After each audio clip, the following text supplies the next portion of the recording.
الحمد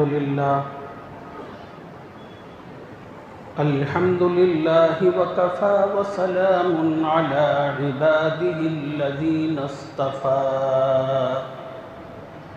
أما بعد فقد قال الله تبارك وتعالى في كلامه المجيد والفرقان الحميد أعوذ بالله من الشيطان الرجيم بسم الله الرحمن الرحيم إن الله يفعل ما يريد صدق الله العظيم وقال النبي صلى الله عليه وسلم لا عدو ولا طير ولا هام ولا صفر أو كما قال عليه الصلاة والتسليم وقال النبي صلى الله عليه وسلم في رواية آخر ولا نوم وفي رواية آخر ولا غول أو كما قال عليه الصلاة والتسليم قابل احترام بزرگوں، نوجوان ساتھیوں، دین کی بات عظمت و احترام سے سننے والی ماؤں اور بہنوں، السلام علیکم ورحمۃ اللہ وبرکاتہ۔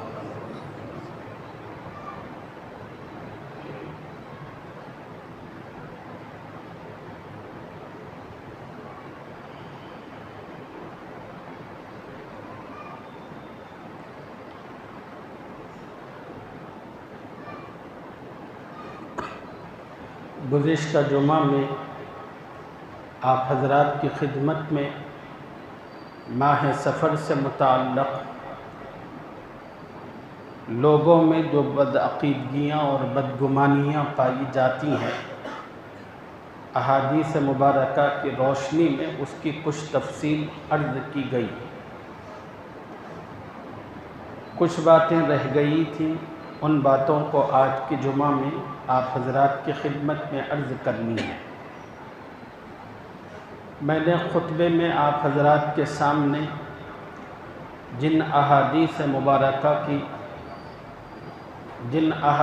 مبارکہ کو پڑھا ہے، یہ وہ احادیث ہیں جو بخاری اور مسلم میں موجود ہے۔ ان ارشادات کے ذریعے نبی صلی اللہ علیہ وسلم نے زمانہ جاہلیت میں پائی جانے والی بدعقیدگیوں کو ختم فرمایا، ان کی تردید فرمائی۔ نبی علیہ السلام کے یہ پاکیزہ ارشادات جس طرح اس دور کی بدعقیدگیوں کے خاتمے کا سبب اور ذریعہ تھی، اسی طرح نبی علیہ السلام کے یہ ارشادات آج کے دور میں اور قیامت تک آنے والے تمام کے تمام ادوار میں لوگوں میں اس قسم کی جو بھی بدعقیدگیاں پائی جاتی ہیں، ان تمام بدعقیدگیوں کو ختم کرنے کا سبب ہے۔ گزشتہ جمعہ میں جو مختصر تفصیل میں نے آپ کی خدمت میں عرض کی تھی، اس میں سے ایک تھی کہ عربوں کے سماج میں لوگوں کا یہ عقیدہ اور تصور تھا، کسی بیمار کے پاس بیٹھنے سے اس کی بیماری دوسروں میں منتقل ہوتی ہے۔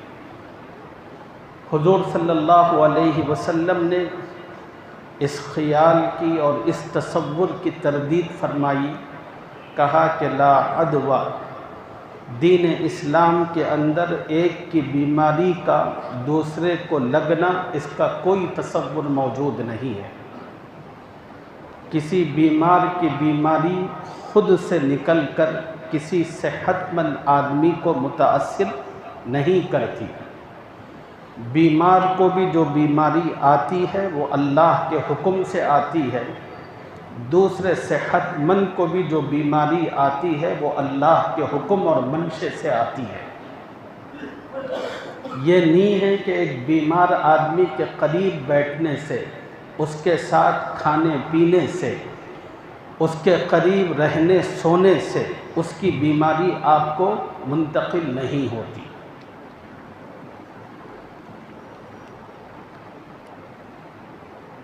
عربوں کے اندر ایک اور تصور اور عقیدہ تھا نحوست سے متعلق۔ کچھ مہینے، کچھ دن، کچھ ایام، کچھ تاریخیں بطور خاص منحوس ہوتی ہیں۔ ان دنوں میں، ان مہینوں میں غیر معمولی مصیبتوں کا نزول ہوتا ہے۔ رسول اللہ صلی اللہ علیہ وسلم نے فرمایا کہ ولا حامہ، نحوست کا جو تصور اور عقیدہ ہے اس کی بھی کوئی حقیقت نہیں ہے۔ تمام کے تمام دن، تمام کی تمام چیزیں اللہ کی بنائی ہوئی، اللہ کی پیدا کردہ ہیں۔ اللہ کی بنائی ہوئی کسی چیز میں، کسی تاریخ میں اور کسی دن میں کسی طرح کی کوئی نحوست نہیں ہے۔ زمانہ جاہلیت میں سفر کے مہینے سے متعلق بھی لوگوں کے دماغ کے اندر بہت ساری بدعقیدگیاں تھیں۔ اس مہینے کے اندر موت ناشتی ہے، مصیبتیں کثرت سے آتی ہیں، بلائیں آتی ہیں، اور اسی وجہ سے لوگ اس مہینے میں خوشی کا کوئی کام کرتے نہیں تھے۔ لوگوں کا خیال تھا کہ سفر کے مہینے میں جو بھی کام کیا جائے گا وہ انجام کے اعتبار سے صفر ہوگا۔ رسول اللہ صلی اللہ علیہ وسلم نے ان بدعقیدگیوں کو ختم کرتے ہوئے کہا کہ ولا سفر سے متعلق لوگوں میں جو باتیں پائی جاتی ہیں اس کی بھی دین اسلام میں کوئی اصل اور حقیقت نہیں ہے۔ ایک چوتھی بات جو اس حدیث میں رہ گئی تھی گزشتہ جمعہ، اس جمعہ میں اس سے متعلق تھوڑی سی تفصیل۔ نبی علیہ السلام نے فرمایا کہ ولا طیبہ، بدشگونی بھی، اس کی بھی کوئی حقیقت نہیں ہے۔ بدشگونی کہتے کس کو ہیں؟ زمانہ جاہلیت کے اندر لوگوں میں یہ رواج بہت عام تھا۔ کوئی آدمی سفر پر جانا چاہتا یا کوئی کام یا کاروبار شروع کرنا چاہتا تو وہ لوگ مکۃ المکرمہ میں آتے اور وہاں پر ایک بت رکھا ہوا تھا۔ اس بت کے پیچھے ایک تھیلی تھی، اس تھیلی کے اندر بہت ساری تیر رکھے ہوئے تھے۔ ان تیروں پر نام لا، الگ الگ تیروں پر ایک ایک لفظ لکھا ہوا ہوتا تھا۔ کسی تیر پر نام لکھا ہوتا، کسی تیر پر لا لکھا ہوتا۔ متفرق تیر ہوتے تھے، اور جس آدمی کو کوئی کام شروع کرنا ہوتا تھا تو اس بت کے پاس آ کر ان تیروں کو نکالتا اور ان کو ہلاتا تھا، پھر اس میں سے ایک تیر اس بت کا نام لے کر اٹھاتا تھا۔ اب وہ جو اٹھنے والا تیر ہے اس تیر پر نام لکھا ہوتا، نام کا مطلب ہاں، لا کا مطلب نہیں۔ اگر اس تیر پر نام لکھا ہوتا ہاں تو انسان بڑا خوش ہوتا اور یہ سمجھتا کہ اب میں جو سفر کرنے جا رہا ہوں یہ میرے لیے کامیابی کا ضامن ہوگا۔ انسان سمجھتا تھا کہ اب میں جو کاروبار شروع کرنے جا رہا ہوں اس کاروبار میں مجھے کامیابی میسر آئے گی۔ اور اگر کسی تیر پر لا کا لفظ لکھا ہوا تھا نہیں تو پھر انسان جو سفر کرنے کا ارادہ کیا ہوا ہوتا اپنے سفر کو چھوڑ دیتا، کہتا کہ اس سفر سے مجھے سوائے نقصان اور خسارے کے کچھ حاصل نہیں ہوگا، اور اس کاروبار سے مجھے اور اس سفر سے مجھے کوئی کسی کامیابی کی امید اور توقع نہیں۔ زمانہ جاہلیت میں جو لوگ تو یہاں ہوتے تھے وہ اس طرح کرتے تھے۔ اب جو لوگ حرم کے آس پاس نہیں ہوتے تھے، دور میں ہوتے تھے، ان لوگوں کے فال لینے کا ایک اور طریقہ تھا۔ وہ طریقہ یہ تھا کہ ایک ہرن کو پکڑ کر لاتے اور پھر اس کو چھوڑتے، دیکھتے تھے کہ یہ ہرن کس طرف بھاگتا ہے۔ اگر یہ ہرن داہنی طرف بھاگتا تو اس سے خوشگمانی میں مبتلا ہوتے اور اپنے کام اور اپنے سفر سے متعلق کامیابی کا یقین اور عقیدہ رکھتے، اور اگر وہ اونٹ بائیں طرف بھاگتا تو پھر یہ یقین اور عقیدہ رکھتے کہ مجھے اپنے سفر سے اور اپنے کاروبار سے کوئی فائدہ ہونے والا نہیں ہے۔ فال لینے کا اور شگون لینے کا ایک اور طریقہ تھا، وہ یہ ہے کہ پرندے کو لاتے، اپنے ہاتھ پر رکھ کر اس کو اڑاتے تھے، دیکھتے تھے کہ پرندہ اڑ کر داہنی طرف کو جاتا ہے کہ بائیں طرف کو جاتا ہے۔ اگر داہنی طرف کو جاتا تو اس سے اچھائی کا تصور اور خیال عقیدہ جما لیتے، اور اگر بائیں سمت میں جاتا تو اس سے نقصان اور ناکامی کا یقین اور تصور اپنی زندگی میں پیدا کر لیتے۔ رسول اللہ صلی اللہ علیہ وسلم نے اس قسم کے اس سماج میں پائے جانے والی تمام کی تمام بدعقیدگیوں کو اور بدشگونیوں کو جمع کر کے فرمایا، وَلَا طِيَرْ، لوگوں بدشگونی کی کوئی حقیقت اور کوئی حیثیت نہیں ہے، دین اسلام سے ان باتوں کا دور دور تک کوئی لینا دینا، کوئی تعلق نہیں ہے۔ زمانہ جاہلیت میں تو اس طرح کے خیالات اور تصورات تھے، موجودہ دور کے اندر بھی کچھ بدشگونیت کی علامتیں ہمارے اپنے سماج میں پائی جاتی ہیں۔ وہ کیا ہیں؟ اس میں سے تھوڑی سی تفصیل میں آپ کی خدمت میں رکھتا ہوں۔ بعض عورتوں کا یہ خیال ہے کہ نئی دلہن اپنے گھر اور اپنے صندوق کو تالا نہیں لگانا چاہیے۔ ان عورتوں کا خیال یہ ہے کہ نئی دلہن اگر گھر اور صندوق کو تالا لگائے گی تو اس گھر کو ہمیشہ کے لیے تالا لگ جائے گا۔ یہ بالکل جہالت والی باتیں ہیں، دین اسلام سے ان باتوں کا دور دور تک کوئی تعلق نہیں۔ بعض عورتوں کا یہ خیال ہے گھر کی چوکھٹ پر بیٹھ کر کھانا نہیں کھانا چاہیے۔ ان عورتوں کی سمجھ یہ ہے کہ اگر کوئی مرد اپنے گھر کی چوکھٹ پر بیٹھ کر کھانا کھاتا ہے تو وہ مقروض ہوتا ہے۔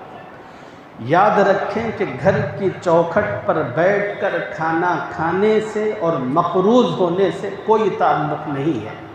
یہ سب کی سب بے پر کی پھیلائی ہوئی سماج میں باتیں ہیں، دین اسلام سے ان باتوں کا کوئی تعلق نہیں۔ بعض عورتیں ہماری اپنے سماج کے اندر ایسی عورتوں کے پاس جانے سے بہت بچتی ہیں۔ ہمارے سماج میں بعض عورتیں ایسی عورت کے پاس جانے سے بہت بچتی ہیں جس کے بچے بچپن میں کثرت سے مر جاتے ہیں۔ کوئی عورت ہوتی ہے اللہ کی آزمائش کہ بچپن کے اندر اللہ تعالیٰ اس کے بچوں کو اپنے یہاں بلا لیتے ہیں، ان کی زندگی اتنی ہی ہوتی ہے، اور عورتیں اس عورت کے پاس جاتے ہیں، اور اگر شادی کے اندر وہ عورت آتی ہے تو پھر اس عورت کے آنے کو بھی اچھا نہیں سمجھا جاتا، اور بالخصوص دلہن کے پاس ایسی عورت کو قریب پھٹکنے بھی نہیں دیتے۔ عورتوں کا خیال یہ ہے کہ ایسی عورت کے پاس جانے سے اور اس کے پاس بیٹھنے سے اس کا سایہ اگر کسی پر پڑ جائے تو اس کو مرض بیائی کی بیماری لگ جائے گی، یعنی جو عورت اس کے پاس جائے گی اس کے بچے بھی اسی طرح مرتے چلے جائیں گے۔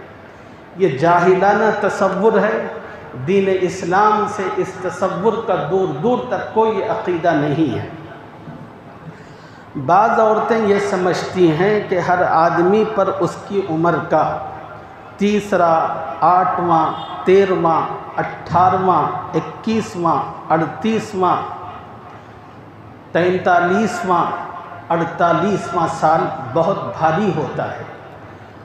جب کوئی آدمی بیمار ہوتا ہے تو عورتیں پوچھتی ہیں کہ اس کی عمر کا کون سا سال چل رہا ہے، اب جب اس کو ان سالوں میں سے کوئی سال کا بتایا جاتا ہے تو ہاں یہ سال بڑا خطرناک ہوتا ہے، بہت بچ کر بڑے احتیاط کے ساتھ رہنا چاہیے۔ یاد رکھیے کہ انسان کی عمر کے کسی سال میں اللہ نے اس طرح کی کوئی نحوست اور بدشگونی نہیں رکھی ہے۔ بعض عوام کا یہ خیال ہے کہ کتے کے رونے سے کوئی بیماری یا وبا پھیلتی ہے، اس قسم کا تصور جاہلانہ ہے اور اس کی اسلام میں کوئی حیثیت اور حقیقت نہیں ہے۔ مشہور ہے یہ بات کہ عورت حالت حمل میں یا حالت حیض میں فوت ہو جائے تو لوگ کہتے ہیں کہ ایسی عورت کو سنکل ڈال کر قبر میں رکھا جائے۔ اب آج کل کے جو نئے نوجوان ہیں، میں نہیں سمجھتا کہ وہ سنکل کا مطلب سمجھتے ہوں گے۔ سنکل کا مطلب سمجھنے کے لیے آپ کو 25-30 سال پہلے جانا ہے۔ دیہاتوں کے اندر لوگ اپنے اپنے جانوروں کے ذریعے اپنی زمینیں کاش کیا کرتے تھے، اور جب جانوروں کے ذریعے زمین کو نرم کرنے کی جب کوشش کرتے تھے تو 2 جانوروں کو باندھ کر درمیان میں ایک موٹی اور وزنی لکڑی رکھتے تھے، یا کوئی اور جانور ہوتا تو اس جانور کو گلے میں زنجیر ڈال کر ایک بہت بڑا پتھر یا رسی اس کے ساتھ یا بہت بڑا چکلا وزنی اس کے ساتھ اس کو اٹیچ کرتے، اس کو سنکل کہتے ہیں۔ تو لوگوں کے اندر یہ مشہور ہے کہ حاملہ عورت یا حائضہ عورت حالت حیض یا حمل میں مر جائے تو اس کو قبر میں سنکل ڈال کر دفن کرنا چاہیے۔ کیوں؟ لوگوں کا تصور عقیدہ یہ ہے کہ وہ حاملہ اور حائضہ عورت ڈائن بنتی ہے، اگر اس کو ایسے ہی عام طور پر دفن کر دیا جائے تو وہ قبر سے نکلتی ہے، پھر موج کا تانڈو کرنے لگتی ہے، اس لیے اس طرح کا کام کرنا چاہیے۔ یاد رکھیے کہ موجودہ دور کی جہالت ہے اور دین اسلام سے ان باتوں کا کوئی تعلق نہیں ہے۔ بعض کہتے ہیں کہ مرد کی بائیں آنکھ اور عورت کی دائیں آنکھ پھڑکتی ہے تو کوئی مصیبت آتی ہے۔ یاد رکھیے اس قسم کا تصور دور دور تک دین اسلام میں موجود نہیں ہے۔ مرد کی بائیں آنکھ اور عورت کی داہنی آنکھ پھڑکنے سے مصیبت کے آنے میں کوئی جوڑ اور تعلق موجود نہیں ہے۔ اس کا الٹا، اگر مرد کی دائیں آنکھ اور عورت کی بائیں آنکھ پھڑکنے لگے تو لوگ یہ سمجھتے ہیں کہ کوئی خوشی کی خبر ملے گی۔ اس کی داہنی آنکھ اور عورت کی بائیں آنکھ پھڑکنے سے خوشی کا کوئی تعلق موجود نہیں ہے۔ بعض لوگ کسی خاص دن یا خاص وقت میں سفر کرنے کو اچھا سمجھتے ہیں۔ یاد رکھنا چاہیے کسی مخصوص وقت یا دن میں سفر کرنے کو اچھا سمجھنا یہ مشرکوں کا طریقہ ہے، یہ مشرکوں کا عقیدہ ہے۔ ایک مسلمان کو غیر مسلموں کے ان بدعقیدگیوں سے اپنے آپ کو بچانا ہے۔ اکثر لوگوں کا خیال یہ ہے کہ ہتھیلی میں کھجلی ہونے سے مال ملتا ہے۔ یاد رکھیے ہتھیلی میں کھجلی ہونے سے مال کے ملنے کا دور دور تک کوئی تعلق موجود نہیں ہے۔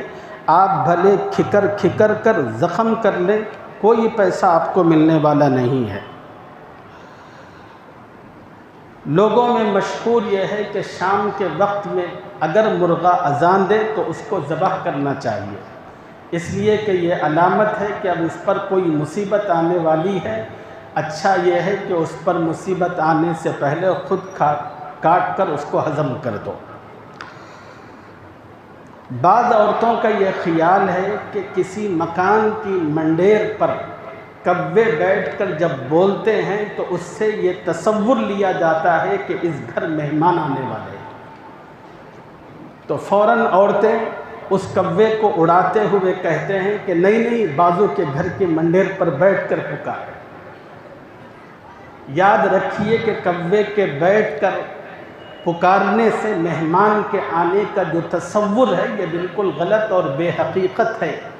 دین اسلام سے ان چیزوں کا کوئی تعلق نہیں۔ فال نکالنے کا موجودہ دور، یہ تو زمانے جاہلیت کے اندر شگون لینے کا، فال نکالنے کا اچھا یا برا طریقہ تھا۔ موجودہ دور کے اندر فال نکالنے کے کچھ نئے اور انوکھے طریقے ہیں۔ بہت سارے شہروں کے اندر، بہت سارے گاؤں اور دیہات کے چوپالوں میں آپ دیکھتے ہیں کہ مختلف لوگ کوئی طوطا لے کر اپنے ساتھ کچھ کتابیں لے کر چلتے پھرتے ہیں۔ شہر کے اندر بڑے بڑے نجومیوں کے 10 شناسوں کے بورڈ لکھے ہوئے ہوتے ہیں، ان بورڈوں پر جو نعرے ہوتے ہیں وہ دیکھنے اور پڑھنے سے تعلق رکھتے ہیں۔ ان پر نعرہ ہوتا ہے، اگر اپنی قسمت کا حال جاننا ہے تو ہمارے پاس آئیں۔ ایک دوسرے بورڈ پر لکھا ہوتا ہے، آپ اب تک زندگی میں ہر جگہ سے مایوس ہو چکے ہیں تو ایک مرتبہ ہمیں بھی خدمت کا موقع دیجیے۔ تو یہاں پر نجومی 10 شناس ہاتھ کی لکیروں کو دیکھ کر بولنے والے بیٹھے ہوئے رہتے ہیں، اور لوگ دیہاتوں سے جب شہر آتے ہیں لوگوں میں ایک تجسس ہوتا ہے کہ اپنی قسمت کو اور اپنے مستقبل کو جانیں۔ اب لوگ اپنے مستقبل اور اپنی قسمت کا حال معلوم کرنے کے لیے کبھی کسی 10 شناس کے پاس، کبھی کسی عامل کے پاس، کبھی کسی اور کے پاس چلے جاتے ہیں، اور جا کر اپنی ہاتھ کی ہتھیلی دکھا کر اس سے کہتے ہیں، ذرا میری قسمت بتائیے۔ وہ بدبخت ایک آئینہ لیتا ہے اور اپنی آنکھ پر رکھ کر آپ کے ہاتھ کو بغور دیکھتا ہے، پھر غیب کی باتیں بتانے لگتا ہے کہ آپ کو فلاں مقدمے کے اندر کامیابی ہوگی، فلاں چیز کے اندر آپ کو ناکامی ہوگی۔ یاد رکھیے، آپ کی قسمت کا حال اللہ نے لوح محفوظ کے اندر بند کر کے رکھا ہے۔ ان جیسے جعلی اور فراڈی لوگوں کو اللہ نے آپ کی قسمت نہیں بتائی۔ آپ کی قسمت فقط اللہ کو معلوم ہے، اور اللہ ہر شب برات کے اندر 1 سال کی آپ کی قسمت نکال کر متعلقہ فرشتوں کو حوالے کرتے ہیں، اور وہ چیز جہاں اللہ نے آپ کی قسمت مقید کر کے اور مقفل کر کے رکھی ہے اس کو لوح محفوظ کہتے ہیں۔ یہاں تک کسی کی رسائی نہیں ہے۔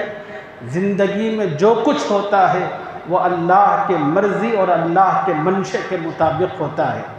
آپ کو کامیابی، ناکامی، فتح مندی، بیماری اور صحت، موت و حیات، زندگی کے مختلف مرحلوں میں مختلف چیزیں اللہ کی مرضی کے مطابق آپ کو پیش آتی ہیں۔ اس لیے ان چیزوں سے متعلق کسی قسم کی بدعقیدگی کے اندر مبتلا نہیں ہونا چاہیے، اس لیے کہ اگر کوئی غیر مسلم ان چیزوں پر یقین کرتا ہے تو وہ کر سکتا ہے، لیکن آپ اس غیر مسلم کی دیکھا دیکھی اس قسم کی چیزوں کے قریب بھی نہیں جا سکتے۔ کیوں؟ اس لیے کہ آپ ایک اللہ کو ماننے والے، آپ محمد الرسول اللہ صلی اللہ علیہ وسلم پر ایمان رکھنے والے، آپ اللہ کی آخری کتاب قرآن مجید پر اعتبار کرنے والے، آپ کے لیے اللہ تعالیٰ نے ان تمام کی تمام چیزوں کو منع کر رکھا ہے، ناجائز اور حرام قرار دے رکھا ہے۔ بستیوں کے اندر مختلف چوراہوں پر لوگ طوطا لے کر ایک پردہ ٹانگ کر بیٹھتے ہیں، وہاں پر کچھ مختلف قسم کی کتابیں رکھی ہوئی ہوتی ہیں، اور اس میں مختلف جملے انہی لوگوں نے لکھے ہوتے ہیں۔ اب آدمی جاتا ہے اپنی قسمت کا حال معلوم کرنے کے لیے، تو پھر وہ اس طوطے کو پنجرے سے باہر نکالتے ہیں، کہتے ہیں کہ چل اس بالک کی قسمت بتا۔ اب وہ نکل کر آہستہ آہستہ آتا ہے، کسی ایک کتاب کو اپنے منہ میں پکڑتا ہے، بس اس کو دیکھ کر اس کی قسمت سنانا شروع کرتا ہے۔ سب سے پہلی بات سمجھنے کی یہ ہے کہ دنیا کا سب سے بدقسمت انسان وہی ہے، اس لیے کہ اگر اس کی قسمت اتنی اچھی ہوتی تو پھر وہ آپ کی قسمت بتاتا کیوں پھرتا؟ اس کی قسمت اجڑی ہوئی ہے، جس کے نتیجے میں وہ آپ جیسے لوگوں کو الو بنا کر آپ لوگوں سے اپنی روزی حاصل کر رہا ہے، کما رہا ہے۔ ایسے تمام کے تمام لوگ غلطی میں سے اگر کہیں پر جا چکے ہیں اور اس قسم کی چیزوں سے ان کو واسطہ پڑ چکا ہے، اگر وہ مسلمان ہیں تو ان کو اولین وقت میں توبہ کرنا چاہیے۔ رسول اللہ صلی اللہ علیہ وسلم کی 2 حدیثیں اس موقع پر میں آپ کو سنانا چاہتا ہوں، ان حدیثوں کو اپنے دل پر نقش کر لیں۔ نبی صلی اللہ علیہ وسلم نے ارشاد فرمایا، جو مسلمان کسی نجومی کے پاس جائے، کسی دست شناس کے پاس جائے اور اس کو اپنی قسمت دکھائے اور اس سے اپنی قسمت کا حال معلوم کرے اور پھر اس کی بتائی ہوئی باتوں پر یقین کرے، تو نبی علیہ السلام نے فرمایا کہ اللہ تعالیٰ 40 دن تک نہ اس کی نماز قبول کرتے ہیں، نہ سجدہ قبول کرتے ہیں، نہ دعا قبول کرتے ہیں۔ ایک دوسری حدیث میں نبی صلی اللہ علیہ وسلم نے ارشاد فرمایا، اگر کوئی مسلمان کسی دست شناس کے پاس جائے اور جا کر اپنی قسمت کا حال معلوم کرے اور جو کچھ وہ کہتا ہے اس کی تصدیق کرے، تو اس نے در حقیقت محمد صلی اللہ علیہ وسلم پر نازل ہونے والے تمام کے تمام دین کو جھٹلایا، یعنی وہ شخص کافر ہو جاتا ہے، اسلام کے حدود اور دائرے سے نکل جاتا ہے۔ اس لیے ان تمام کی تمام چیزوں میں اگر کوئی غلط فہمی کی وجہ سے، جہالت اور کم علمی کی وجہ سے مبتلا ہوا تھا تو اس کو توبہ کر کے تجدید ایمان کرنا چاہیے، اور آئندہ اس قسم کی چیزوں کا یقین اپنی زندگی میں نہیں رکھنا چاہیے۔ حضور صلی اللہ علیہ وسلم نے حدیث پاک کے اس جملے میں اسی کو فرمایا کہ ولا طیر، لوگوں بدشگونی کی کوئی حقیقت نہیں ہے۔ ہاں، نبی صلی اللہ علیہ وسلم نیک شگون لیا کرتے تھے، نیک شگون کو اچھا سمجھا کرتے تھے، بدشگونی سے منع فرماتے تھے۔ مثلا نبی صلی اللہ علیہ وسلم کسی آدمی کو گورنر بنا کر کسی مقام پر روانہ کرتے تو اس سے پوچھتے تھے کہ تمہارا نام کیا ہے؟ اگر وہ نام اپنا بتاتا جس کے معنی اور مفہوم اچھے ہوتے تو اللہ کے نبی کے چہرے پر خوشی کے اثرات ظاہر ہوتے تھے۔ اگر کوئی ایسا نام بتاتا کہ جس کے معنی مطلب عمدہ نہیں ہوتے تو نبی علیہ السلام کے چہرے پر ناگواری کے اثرات آتے تھے۔ یعنی نبی صلی اللہ علیہ وسلم نیک شگون کو پسند کرتے تھے، بدشگونی کو نبی علیہ السلام پسند نہیں کرتے تھے۔ چنانچہ اللہ کے نبی نے ایسے بہت سے صحابہ اور صحابیات ہیں جن کے نام عمدہ نہیں تھے، اللہ کے نبی نے ان کے نام بدل دیے، کہا کہ تم اپنے نام کو بدل لو۔ پھر نبی علیہ السلام نے دوسرا اچھا معنی والا نام اس مقام پر رکھا۔ نبی علیہ السلام کسی شہر میں کسی جگہ جاتے، گھر سے باہر نکلتے اور اللہ کے نبی اچھے جملوں کو بڑا پسند کرتے تھے۔ آپ باہر نکلتے، کسی آدمی کی زبان سے آپ سنتے، آپ کے کانوں تک آواز آتی، یا راشد، یا ہادی، اے کامیابی پانے والے، اے ہدایت پانے والے، اے صحیح راستہ حاصل کرنے والے۔ اس قسم کے الفاظ سنتے تو اللہ کے نبی کو خوشی ہوتی۔ اگر کوئی بیمار پڑا ہوا ہے، اس کو تذبذب ہے کہ اس بیماری سے میں نکل پاؤں گا کہ نہیں نکل پاؤں گا، اچانک وہ بیمار کسی آدمی کی آواز سنتا ہے جو کہتا ہے یا سلام، اے سلامتی پانے والے، اے صحت مند، اس قسم کے الفاظ سنتا تو، اور نبی علیہ السلام کو بیماری کے موقع پر اس قسم کے الفاظ معلوم ہوتے تو خوش ہوتے۔ اس کو نیک شگون کہتے ہیں۔ اللہ کے نبی نے اور دین اسلام نے نیک شگون کی ترغیب دی ہے، بدشگونی کی اجازت نہیں دی۔ اب یہاں ایک سوال پیدا ہوتا ہے، وہ سوال یہ ہے کہ دین اسلام میں بدشگونی سے منع کیا گیا، لیکن اچھا شگون لینے کو اچھا سمجھا گیا، نیک شگون کی اجازت کیوں ہے؟ تو اس کا جواب یہ ہے، نیک شگون دراصل انسان کو اللہ سے ایک امید پیدا کرتا ہے۔ انسان کو یہ توقع ہوتی ہے نیک شگون کے نتیجے میں، اب میں اچھا ہوں گا، اللہ کا کرم مجھ پر ہوگا، تو اللہ سے نیک گمانی انسان کی بڑھنے لگتی ہے۔ اس وجہ سے دین اسلام کے اندر نیک شگونی کی اجازت ہے۔ بدشگونی کے نتیجے میں انسان خدا سے دور ہوتا ہے اور خدا سے ہٹ کر اپنا یقین اور عقیدہ کبھی دنوں پر، کبھی مہینوں پر، کبھی مختلف چیزوں پر لگتا ہے۔ اس کی وجہ سے اس کا یقین برباد ہوتا ہے اور اللہ سے وہ دور ہو کر کفر میں داخل ہوتا ہے۔ اس وجہ سے بدشگونی سے منع کیا گیا۔ اور کچھ الفاظ میں نے حدیث کے پڑھے، ان کی بھی تفصیل آپ کی خدمت میں عرض کرنی تھی، لیکن وقت کی تنگ دامانی مجھے مجبور کر رہی ہے اور یہیں پر میں اپنے مضمون کو سمیٹتا ہوں۔ دعا کرتا ہوں کہ اللہ تعالی ہم تمام کو اپنے کرم سے اپنے عقیدوں کو اور اپنے اعمال کو صحیح اور درست بنانے کی توفیق اور سعادت عطا فرمائے۔ وما علینا الا البلاغ وآخر دعوانا ان الحمد للہ رب العالمین۔